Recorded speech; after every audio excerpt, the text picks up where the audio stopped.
In this life, there is so much to learn. Some of the most interesting programs that I've been seeing on television lately are programs that have to do with couples when they are being asked questions about how well they know each other.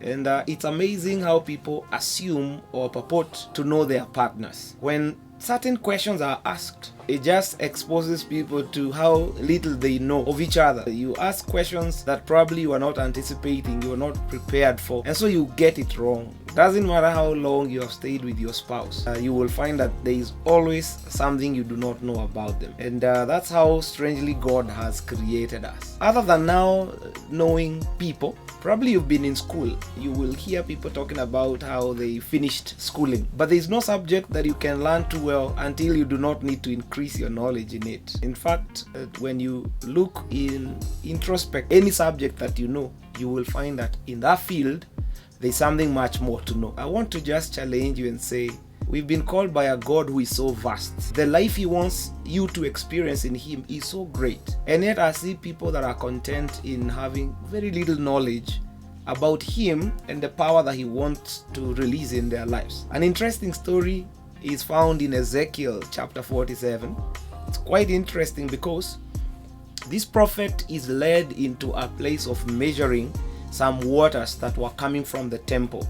Definitely that is symbolic of the life that comes from God Himself, the life that flows from the gospel. And in the first measuring, he discovers there are waters that are running ankle deep. Probably you're experiencing the life of God at an ankle deep level. And it's amazing, you can get content there and assume that's all there is in God. But he was again led to measure another 100 cubits, and he found that the waters were running to knee deep. And it's possible your experience of God and the power that He wants to release on your life has gone to some, you are deeper than the person of the ankle deep, experience. So at knee deep, he is informed there is still a further measuring. I believe he was not aware. He thought that the whole river can only cover to your knees, but he's told no, measure another 1,000 cubits. And he found that at another extra 1,000 cubits, the waters are running to the waist. So it's like the greater the measurements, the greater the experience. Remember, those waters are representative of the knowledge, the revelation,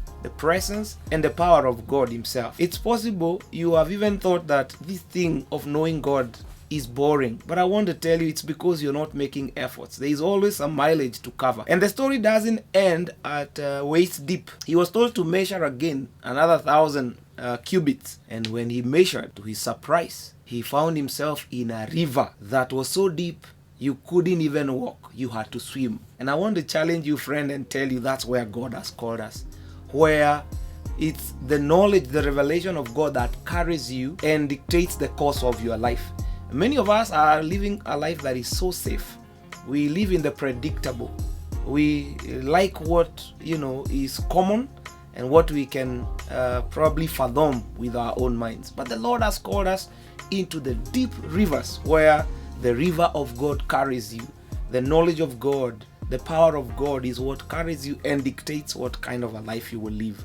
So I charge you by the mercies of God, know that there is depth in the Lord and desire that depth. And it's possible to know God better than you do know Him right now.